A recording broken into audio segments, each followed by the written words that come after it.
তোমার বিবিরা তোমার জন্য হারাম আছে একটা কাজের জন্য, একটা কাজ তোমরা জেনে শুনে খবরদার করবে না। যদি তোমরা কাজটা করতে যাও তাহলে তোমাদের পাপ হয়ে যাবে, গুনাহ হয়ে যাবে, তোমরা গুনাহ করে যাবে, তোমাদের দ্বারাতে ভুল হয়ে যাবে, গুনাহ হয়ে যাবে।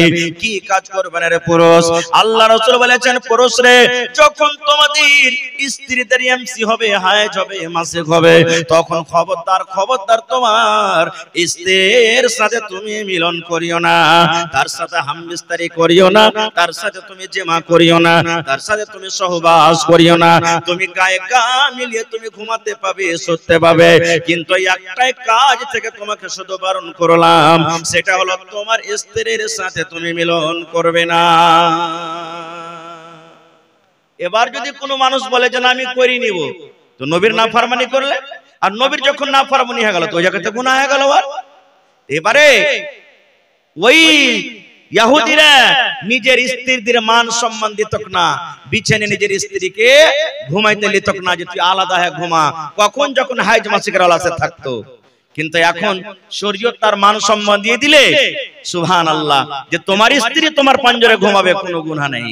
আর একটু আগে চলেন, নবীজি কত মান সম্মান দিয়েছেন। আল্লাহর নবীর স্ত্রী মা আয়েশা রাদিয়াল্লাহু তাআলা আনহা নবীর পাঞ্জরে একদিন বসে আছেন, নবী আমার বসে আছেন, মা আয়েশা রাদিয়াল্লাহু তাআলা আনহা এবার নবীর পাঞ্জরে বসে আছেন।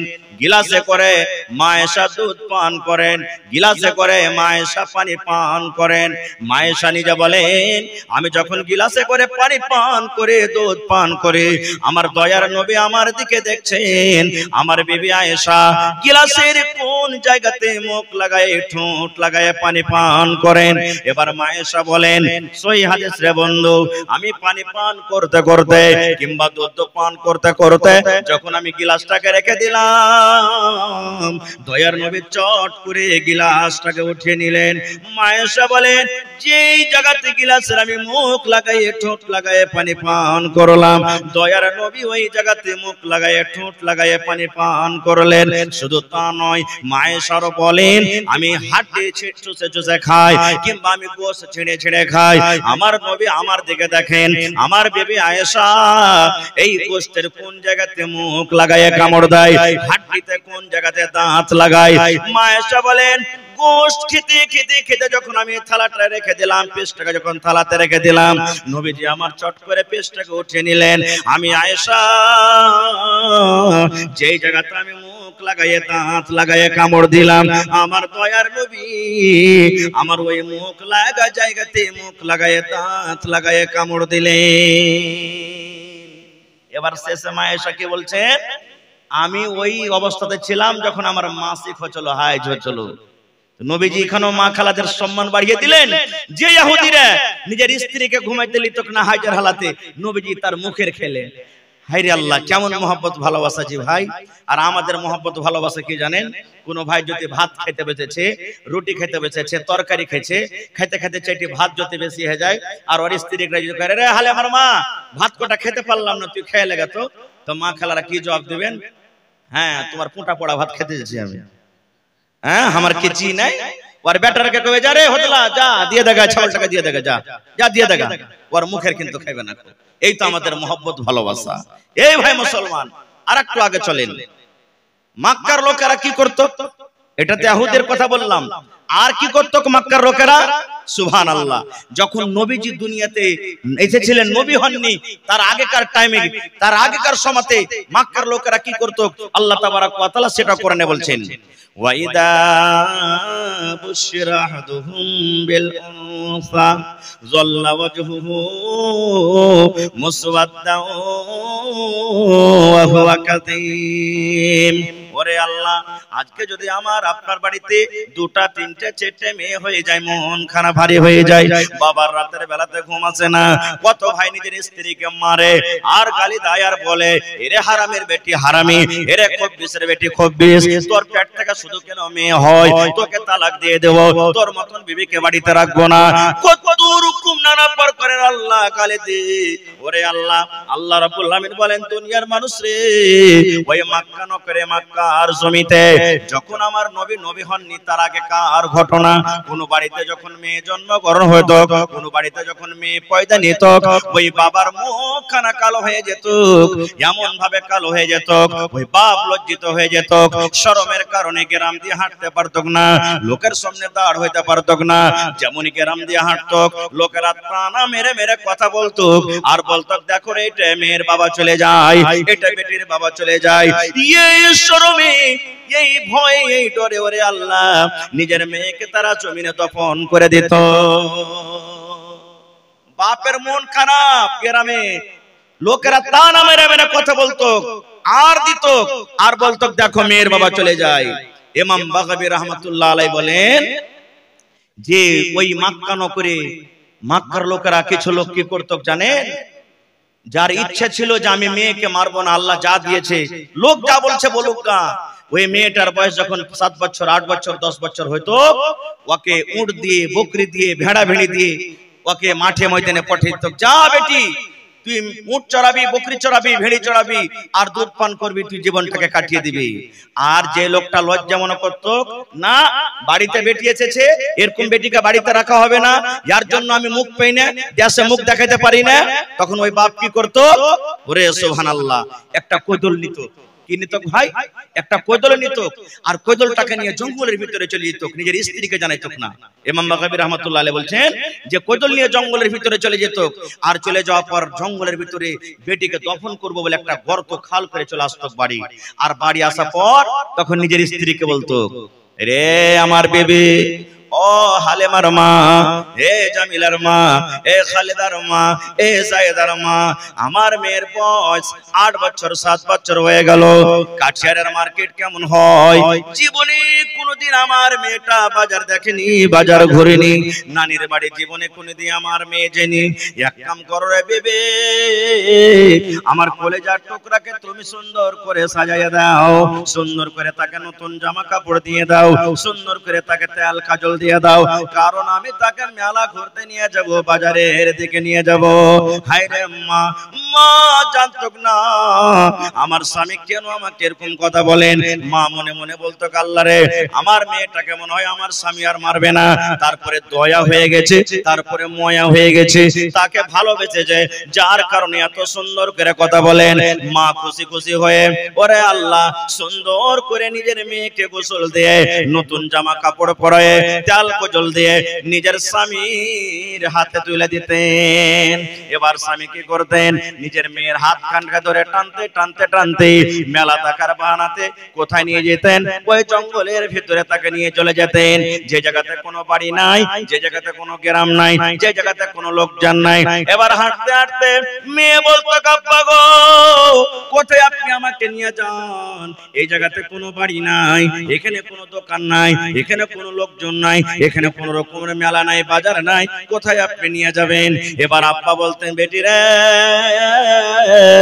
এই জঙ্গলের পর, এই জঙ্গলটা পার করার পর একটা বাজার আছে রে মেয়ে, ওই বাজারে তোমাকে নিয়ে যাব, তুমি তাড়াতাড়ি করে চলো। এই কথা বলতে বলতে ওই জঙ্গলের ভিতরে যেখানে গর্ত করে এসেছিল, গর্তর পাঞ্জরে নিয়ে যেত, আর নিয়ে যাওয়ার পর সুবহানাল্লাহ তাকে বলা হতো কি, বাপ বলতো বেটি রে এই গর্তটা কত বড় আছে রে মা, তুমি একটু নজর করে দেখো তো, একটু দেখো তো, চোখ মেল করে দেখো তো এই খালটা কত বড় আছে। মাসুম বাচ্চা তো জানে না আমার আব্বাজান কেন আমাকে গর্ত দেখতে বলছেন। সুবহানাল্লাহ।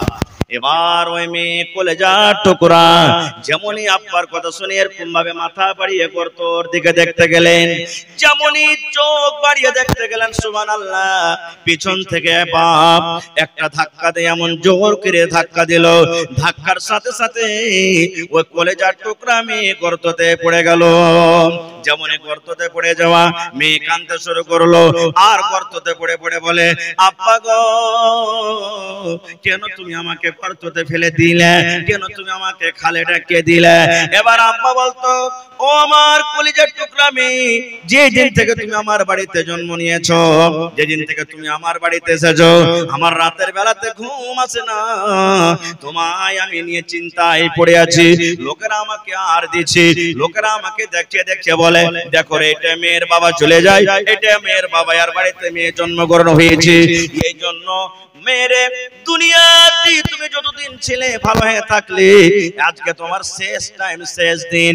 জীবনের মতো তুমি আব্বা বলে নাও, জীবনের মতো মাকে মা মা বলে ডাকে নাও, কারণ আজকের পর এই দুনিয়ার তুমি মুখ দেখতে পাবে না, আকাশের মুখ দেখতে পাবে না, তোমার এই হতভাগাকে আর আব্বা আব্বা বলে ডাকতে পাবে না, তোমার মায়ের কথা তোমার মার শুনতে পাবে না। এই জন্য তুমি জীবনের মতো তুমি আমাকে আব্বা বলে নাও। ইমাম বাগাবী রাহমাতুল্লাহ আলাইহি বলেন, যখন এই কথাটা তার মেয়েকে বলা হতো, গর্তে পড়ে পড়ে মেয়ে কথাটা বলতো, আব্বা গো,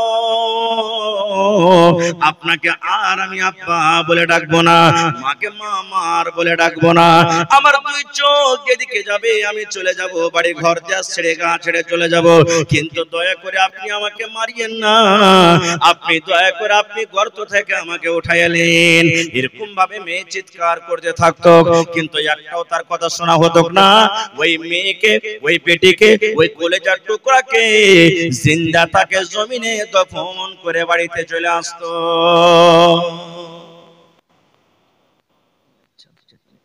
দফন করে আসতো। এবার নবীজি মেয়েদের মান সম্মান কত বাড়ালেন জানেন? যে মেয়েকে দফন করা হতো, সেই নবী মেয়েদের ব্যাপারে কত বড় খুশখবরি দিন, পায়গাম দিলেন জানেন? এ মেয়ের বাবা, তোমরা শুনে নাও, এই হাদিসে দুটা মেয়ের কথা বলা হয়েছে। যার বাড়িতে দুটা মেয়ে জন্মগ্রহণ করলো, কিংবা যাকে দুটা মেয়ে দিয়ে আজমাইশ করা হলো, যাকে দুটা মেয়ে দিয়ে ইমতিহান করা হলো, যার বাড়িতে দুটা মেয়ে জন্মগ্রহণ হলো, এখানে দুটার কথা আছে, কিন্তু কোন হাদিসে তিনটার আছে, কোন হাদিসে একটার আছে, কোন হাদিসে তিনটার আছে, কোন হাদিসে পাঁচটার আছে। সোজাসুজি কথা রে বন্ধু, আল্লাহ রাসূল বলেন, উম্মত, যার বাড়িতে মেয়ে জন্মগ্রহণ করেছে, ওই মেয়েকে শক্তি হিসাবে যদি পড়িয়ে লেখে, দ্বীনি তালিম দিয়ে, মেয়ে যখন বড় হয়ে যাবে, তার একটা সুন্দর জামাই দেখে, সুন্দর বাড়ি দেখে, সুন্দর ঘর দেখে যদি তার বিয়ে লাগবে যেতে পারে, নবীজি এলান করে দিলেন, মেয়ের বাবারে, ওই মেয়ের বাবা আমি নবী জান্নাতের ভিতরে থাকবো। কেমন হয়ে জান্নাতে থাকবো? নবীজি দুটা আঙ্গুলকে ইশারা করে দেখিয়ে দিলেন, ও আমার উম্মতেরা শুনে নাও, এই দুটা লোক যেমন পাশাপাশি হয়ে আছে, এই দুটা আঙ্গুল যেমন পাশাপাশি হয়ে আছে, আমি নবী আর ওই মেয়ের বাবা জান্নাতের ভিতরে পাশাপাশি থাকবো। নারে তাকবীর! তাহলে এত বড় খুশখবরি পাওয়া পরও দুনিয়া যা বলছে বলুক, বাড়িতে মেয়ে জন্মগ্রহণ হতে গেলে মন ভারী করবেন ভাই। জোরে বলেন, মন ভারী করবেন। মন ভারী করতে গেলে জান্নাতের ভিতরে নবীর সাথী হইতে পারবেন না। মন খুশি করে রাখতে হবে, আর আল্লাহর কাছে দোয়া করতে হবে, আল্লাহ তুমি মেয়ে দিয়েছো, একটা খুব বড় নিয়ামত, আল্লাহ তুমি তার ব্যবস্থা তুমি করো, আমার কাছে কিছু নেই। এবার আর একটা হাদিস বলি ভাই, আমাকে লাইনটা একটু অন্যদিকে পাল্টাতে হবে, এর জন্য আর একটা হাদিস বলে দিই যে, হাজী মাওলানা নবীজির কয়জন মেয়ে ছিলেন, আর নবীজি নিজের মেয়েকে কত ভালোবাসতেন, এর কি কোনো হাদিস আছে? আছে, বুখারী শরীফের হাদিস। আল্লাহর নবীর 4 জন মেয়ে ছিলেন। কয়টা মেয়ে? জোরে বলে। হ্যাঁ, ছেলেগুলা সব ছোট বয়সী মারা গেছেন, আর মেয়ে শুধু বড় হয়ে মারা গেছেন। নবীজির বেঁচে থাকাকালে 3 জন মেয়ে মারা গেছে, আর মরার পর নবীজির মা ফাতেমা ছোট মেয়ে মারা গেছেন। বাস 5 থেকে 10 মিনিট আমি শেষ করছি কথা। এবার নবীকে মক্কার লোকেরা কি বলতেন? ইন্না আতাইনাকাল কাউসার ফাসাল্লি লিরাব্বিকা ওয়ানহার ইন্না শানিয়াকা হুয়াল, কি আছে বলে? হুয়াল। হ্যাঁ, আফতার বলতেন নবীকে, আরে ইয়ার জ্বর কেটে গেছে, ইয়ার বংশ সাফ, ই শেষ, এখান থেকেই মরে গেলে ইয়ার নাম লেনাওয়ালা কেউ হবে না। কিন্তু আল্লাহ নবীজির মান সম্মান কত বাড়িয়ে দিলেন। যখন যখন আল্লাহর জিকির আছে, আল্লাহর নাম আছে, তখন তখন নবীর নাম আছে, আছে না? আজানে দি আশহাদু আল্লা ইলাহা ইল্লাল্লাহ, তারপরে কি আছে? আশহাদু আন্না জোরে বলেন মুহাম্মাদার। হ্যাঁ, ওদিকে আমি যাব না, ওদিকে আলাদা বিষয়। তবে সুবহানাল্লাহ, নবীজি নিজের মেয়েকে কত ভালোবাসতেন। নবীজি সোমবারের দিন মারা গেছেন, দিন ছিল সোমবার, একবারে 7টা-8টা বেলা, এই মতো টাইমে নবীজির সমস্ত স্ত্রীরা নবীর পাঞ্জরে বসে আছেন, সাহাবাই কেরাম বসে আছেন। এবার নবীজি নিজের বিবি রেখে বলছেন, কই আমার মা, আমার কলেজার টুকরা কই? নবীজি নিজের মা মেয়েকে ফাতেমাকে মা মা বলে ডাকতেন। বলছেন, কই আমার মা, আমার কলেজার টুকরা ফাতেমা কই? দুটা কথা বলবো। ফাতেমাকে খবর দেওয়া হলো, ফাতেমা তোমার আব্বা তোমাকে ডাক দিয়েছে, চলো তাড়াতাড়ি করে। এবার ফাতেমা রাদিয়াল্লাহু তাআলা আনহা এবার নবীর কাছে এলেন। আসার পর নবীজি মুখে কথা বলতে পারেন না, নবীজি শরীরটা দুর্বল কমজোর হয়ে গেছে। এবারে নবীজি নিজের মেয়ে ফাতেমাকে ইশারা করছেন। কি ইশারা? রে আমার কলেজা টুকরা মেয়ে, ও বেটি ফাতেমা, আমার বিবিরা আমার পাঞ্জরে বসে আছেন, আমার সাহাবীরা আমার পাঞ্জরে বসে আছেন। মা গো, আমি তোমাকে আস্তে করে কিছু কথা বলবো, যেন আমার কথাগুলো আমার সাথীরা না শুনে, আমার সাহাবীরা না শুনে, আমার কথা যেন আমার বিবিরা না শুনে। ও মা ফাতেমা, তোমার কানটা আমার মুখের কাছে লাগাইয়া দাও, আমার মুখের কাছে তোমার কান খানা লাগাইয়া দাও। আমি তোমাকে আস্তে আস্তে করে কিছু কথা বলবো, যেন আমার কথা আমার সাহাবীরা শুনতে না পায়। ফাতেমা, তোমার কানটা মা আমার মুখের কাছে একটু লাগাতো, আমি তোমাকে কিছু আস্তে করে কথা বলবো। যখন কথাটা বলা, আল্লাহ নবীর স্ত্রীরা বলছেন, আল্লাহ কি হলো? নবীজি কোন এমন কথা বলবেন যেটা আমরা জানতে পারলাম না? সাহাবায়ে কেরাম বলছেন যে নবীজি নিজের মেয়েকে কোন এমন কথা বলবেন যে আমরাকে জানাবেন না? সুবহানাল্লাহ, আমরাকে জানাবেন না। ওরে আল্লাহ! এবার মা ফাতেমা এবার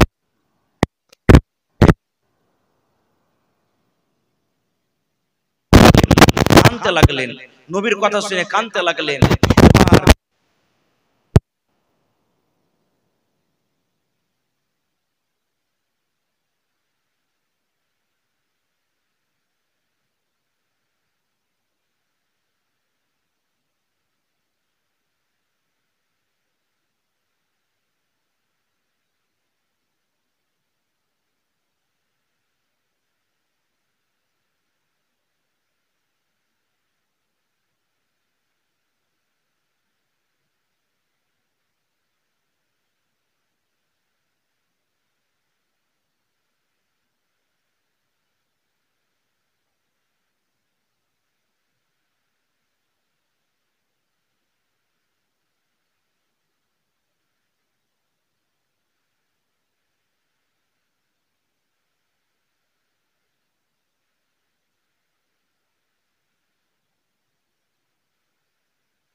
এবার আমার মৃত্যুর পর, আমার দুনিয়া থেকে যাওয়ার পর, আমার বংশের মধ্যে, আমার খানদানের মধ্যে সর্বপ্রথম যে আমার সাথে দেখা করবে সেটা হবে মা ফাতেমা তুমি। ঠিক আল্লাহ নবীর 6 মাসের মৃত্যুর পর মা ফাতেমা রাদিয়াল্লাহু তাআলা আনহা দুনিয়া থেকে চলে গেছিলেন। এই কথাটা হাদিসটাতে কয়েকটা পয়েন্ট আছে, আমি ওদিকে যাব না। একটাই মাত্র পয়েন্ট, যে জন্য আমি আজকে আপনাকে হাদিসটা শোনালাম, যে নবীজি নিজের মেয়েকে কত ভালোবাসতেন, যে ভাই যে নিজের মতের কথাটা নিজের কলেজার টুকরা মেয়েকে বললেন, বিবিরাকে বললেন না, কোন সাহাবীকে বললেন না। কিন্তু হায় রে আফসোসের কথা, আজকে আমরা নিজের মেয়েকে এত ভালোবাসি, যখন আমার আব্বার যখন মত হবে তখন সবটি বেটা কটাকা ডাকবো আলাদা করে, আর বলবো রে শুন, ওখানে টাকা আছে, ওখানে ব্যাংকে টাকা আছে, ওখানে কেওলা আছে, ওখানে রসিদ আছে, আর ওই বাজারের জমিনটা তোরা ভাইগুলাকে মিলে জুলে ভাগ করে নিবি। চুরি চপকে বাপ জানতে পারবে এখন বাঁচবো না মরে যাব, তখন সমস্ত ভালো ভালো জমিন গালা বেটার গানা মেরে স্টাডি করে দিবে, আর মেয়েরাকে দিবে কোন গালা জানেন, ওই যেগুলাতে ফসল হয় না ধোয়াগা জমিন, ওগুলাকে তখন দিবে, যা তোরা ওগুলা লিয়ে দিয়ে করে ধরে খা। এই তো আমাদের মহব্বত ভালোবাসা। ভাইরে এরকম মহব্বত ভালোবাসা দেখাতে গেলে আল্লাহ তাবারাক ওয়া তাআলা কিন্তু বকশিবে না। খার মেলায় কথা আছে বলার, আল্লাহ যদি হায়াত রাখেন ইনশাআল্লাহ এই বিষয়ে নিয়ে কিছু আলোচনা করব, আরো মেলায় কথা থাকলো। তবে ভাইরে এটা হলো মসজিদের জালসা না মাদ্রাসা? জোরে বলেন। হায় আল্লাহ, আপনারা গোশ ভাত খাননি নাকি যে ভাই? একটু জোরে কথা বলেন, এটা মসজিদের জালসা না মাদ্রাসার? মসজিদের জালসা। মসজিদটা কার ঘর, মানুষের না আল্লাহর? জোরে বলেন। আল্লাহর ঘর। আর আল্লাহর ঘর বানাইতে গেলে কি অফার এসেছে জানে? আল্লাহ রাসূল বলেছেন, মান বানা লিল্লাহি মসজিদান বানাল্লাহু লাহু বাইতান ফিল জান্নাহ। আল্লাহ নবী বলেছেন, আরে আমার উম্মত, আল্লাহ রাব্বুল আমিনকে রাজি করার জন্য, আল্লাহকে সন্তুষ্ট করার জন্য আল্লাহর ইবাদতখানা, আল্লাহর এখানে ইবাদতখানা যে নির্মাণ করবে, আল্লাহ রাব্বুল আমিন তার জন্য জান্নাতের ভিতরে একখান ঘর বানিয়ে দিবেন। দুনিয়াতে আপনি মসজিদ বানাবেন, আর আপনার জন্য জান্নাতে আল্লাহ ঘর বানাবেন। এটা বিশ্বাস হয়েছে ভাই? এই হাদিসের পরে বিশ্বাস আছে? বিশ্বাস না থাকলেও বিশ্বাস করতে হবে। একটা উদাহরণ দিচ্ছি আপনাকে। আপনাদের এলাকাতে অনেক হাজী সাহেব আছেন, নাই? হাজী সাহেব আছেন না নাই? আছেন। দেখবেন হাজী সাহেবেরা যখন হজ করতে যায় তখন টাকা জমা করে হজ করতে যায় না, বছর 6 মাস আগে জমা করে?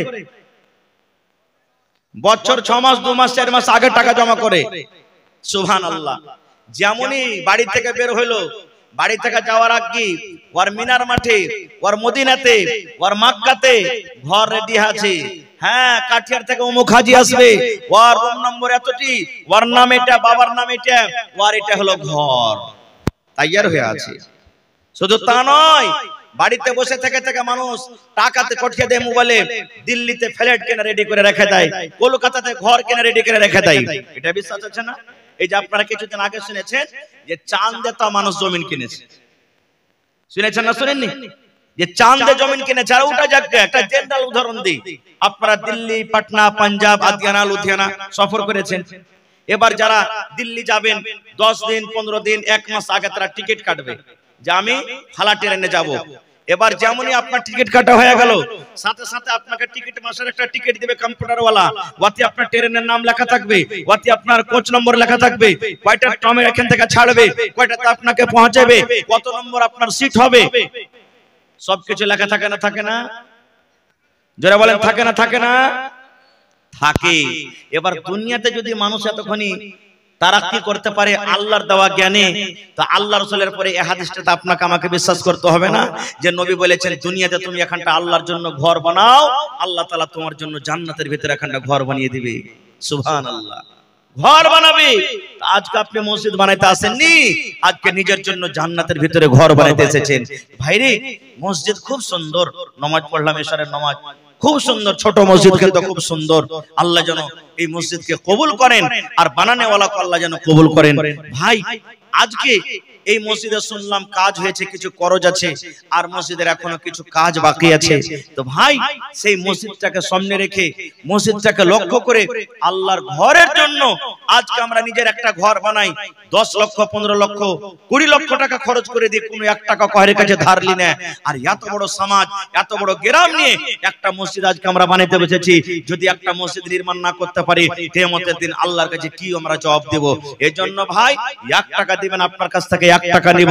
তবে দেখি কোন আল্লাহর বান্দা আছেন আজকে এই ঘরের জন্য মাওলানা আমি 1 কুইন্টাল রডের দাম আমি দিয়ে দিলাম, দেখি কি এমন আছেন একটা, দেখি কোন আল্লাহর বান্দা একটা আছেন মাওলানা আমি 1 গাড়ি বালুর দাম দিলাম, কারণ প্লাস্টার করতে কিন্তু এখনো বালু লাগবে। কোন আল্লাহর বান্দা আছেন মাওলানা 10 বড়া 15 বড়া 50 বড়া সিমেন্টের যা টাকা লাগবে আমি দিয়ে দিলাম। দেখি কোন আল্লাহর বান্দা আছেন, দেখি 1 কুইন্টাল রডের দাম বা 1000 ইটের দাম দিয়ে দিলাম, আসেন তো দেখি এলাকার মধ্যে কোন আল্লাহর বান্দা আল্লাহর বান্দি বীর মুজাহিদ এমন আছেন আল্লাহর ঘরের জন্য 10,000 টাকা একটা লোক দান করতে পারবেন, একটা লোক 5,000 টাকা দান করতে পারবেন, এবং 50 বড়া সিমেন্টের আমি আপনার রাখলাম আপনাদের উপরে, কেউ 1 বড়া 2 বড়া 3 বড়া 5 বড়া 10 বড়া করে 50 বড়া সিমেন্ট। দেখি কোন আল্লাহর বান্দা আছেন এত বড় মজলিসে। মায়েরা খালারাকে বলবো, মায়েরা খালারা আপনারাও দানগালা দিয়ে পাঠান, নাকের কানের হাতের পায়ের যা আপনার গহনা গাঠি আছে আংটি আপনারা দান গলা দিয়ে পাঠান, এবং কমিটির লোককে বলবো মা খালারকে পিন্ডালে চাদর দিয়ে পাঠান আপনারা তাড়াতাড়ি করে, আর চাদর ভর্তি করে মায়েরা খালারা দিয়ে পাঠান। আপনারা সময়টাকে নষ্ট না করে ভাই আমার হাতে 10 থেকে 15 মিনিটে আপনারা নিজের নিজের মূল্যবান দানগুলিকে দিয়ে দেন, কারণ আমার পর আরো 2 জন বক্তা আছেন তারাকে আপনাকে শুনতে হবে। এই জন্য সময়টাকে আপনারা এদিক ওদিক না কাটিয়ে 10 থেকে 15 মিনিটের মধ্যে একটু আল্লাহর রাস্তায় আসেন তো। এবং দেখি আজকে দিনই মজলিস দিনই বৈঠক, এটা কোনো গান বাজনা হাসি মজাক ঠাট্টির মাহফিল নাই। হাসি মজাক বাড়তে তো আমরা করছি, বাজারে করছি, চায়ের দোকানে করছি, রাস্তাঘাটে করছি, দিনই মজলিসে হাসি ঘাসি চলবে না। কারণ বিখ্যাত উলামায়ে কেরাম স্টেজে বসে আছেন, আল্লাহর নবী সাল্লাল্লাহু আলাইহি ওয়াসাল্লাম বলেছেন যেদিন কিয়ামত কায়েম হবে, হাসর ময়দান হবে, ওই দিন আল্লাহ তাবারাক ওয়া তাআলার সামনে নবীরা সাহস করে যাবেন না, সব নবীর উম্মতেরা পরেশান, মানুষ আমরা পরেশান থাকব। আর আল্লাহ তাবারাক ওয়া তাআলা সেই দিন কিয়ামতের মালিক হবেন, বিচারের দিনের মালিক। আল্লাহ তাবারাক ওয়া তাআলা যেন হিসাবটা নিয়ে লাই। কিয়ামতের দিনটা এত কঠিন হবে, এত পেরেশানির দিন হবে, ভয়ঙ্কর দিন হবে, মানুষ কিয়ামতের কষ্টটা সহ্য করতে পারবে না। তখন খুঁজে বেড়াবে মানুষকে যে আল্লাহর কাছে একটু সুপারিশ করার জন্য, কাউকে ধর না রে, কাউকে ধর, যে আল্লাহকে বলবে আল্লাহ জান্নাত জাহান্নাম যা দেবে আল্লাহ দিও, কিন্তু হিসাবটা আল্লাহ তুমি তাড়াতাড়ি করে নিয়ে নাও। আদম নবীর কাছে যাবেন, ইব্রাহিম নবীর কাছে যাবেন, ইসমাইল নবীর কাছে যাবেন, প্রত্যেক নবীর কাছে যাবেন, কিন্তু সব নিজের নিজের নিজের উজুর পেশ করবেন। আমি ওদিকে যাব না। তবে একজন নবী ছিলেন, যে নবীকে আল্লাহ আদেশ করেছিলেন নিজের বেটাকে কুরবানি করো, সেই নবীটার নাম বলতে পারবেন? একটু জোরে বলেন। হ্যাঁ, আমি যতক্ষণ থাকবো একটু কথা বলতে হবে আপনাকে। ইব্রাহিম নবী 3 জায়গাতে মিথ্যা কথা বলেছিলেন, শরীয়তের নিগাতে আসলে ওগুলো মিথ্যা নয়। এবার যখন লোকেরা তার কাছে যাবেন কিয়ামতের মাঠে, তো বলবেন যে আমি যেতে পারবো না আল্লাহর কাছে।